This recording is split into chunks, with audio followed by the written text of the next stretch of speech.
High জানু। হুম, বলো। ও sorry. কেন? আজকের পর থেকে তো তুমি অন্য কারো। কি বলতেছো এসব? ভুল করে জানো বলে ফেলছি, সরি বললাম। কিছু বলবা না, নাকি এমনি চুপ করে বসে থাকবা? কি বলবো, কিছু ভালো লাগছে না। কেন? জেনেও না জানার ভান করছো কেন? তোমার খুশি হবার কথা, নতুন জামাই প্লাস নতুন সংসার, সবকিছু নতুন করে শুরু করবে। বেশি কথা বলবা না। কি বলবো তাহলে? জীবনটা শেষ করে দিতাম।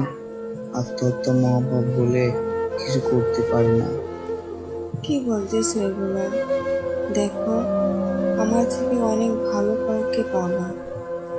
হ্যাঁ, তোমরা মেয়েরা আমাদের মতো ছেলেদের এই একটা সান্ত্বনাই দিতে জানো। হুম, চলো আমরা পালিয়ে যাই। পালিয়ে? কখনো না। হুম, তা তো যাবে না। তাহলে আমাকে কেন তো কথা শোনাচ্ছ? কিভাবে পালিয়ে যাই বলো? সবাই যেভাবে পালিয়ে যায়, আমরাও সেভাবেই পালাবো। আমার বোনকে বিয়ে দেওয়ার পর থেকেই তোমাকে চিনি, আর আজ তোমাকে নিয়ে পালিয়ে গেলে একদিন আমার বোন অসুখী হবে, এবং অন্যদিকে মা বাবা কষ্ট পাবে। হুম, আজ তোমার বোনের কথা চিন্তা করে আমাকে বলে যাচ্ছ? তোমাকে কখনো ভুলতে পারবো না। একটা বিষয় দেখছো? কি? সেদিন বোনের বিয়েতে আমাদের সম্পর্ক হলো, হুম, কিন্তু আজ তোমার বিয়েতে আমাদের সম্পর্ক শেষ হয়ে গেল।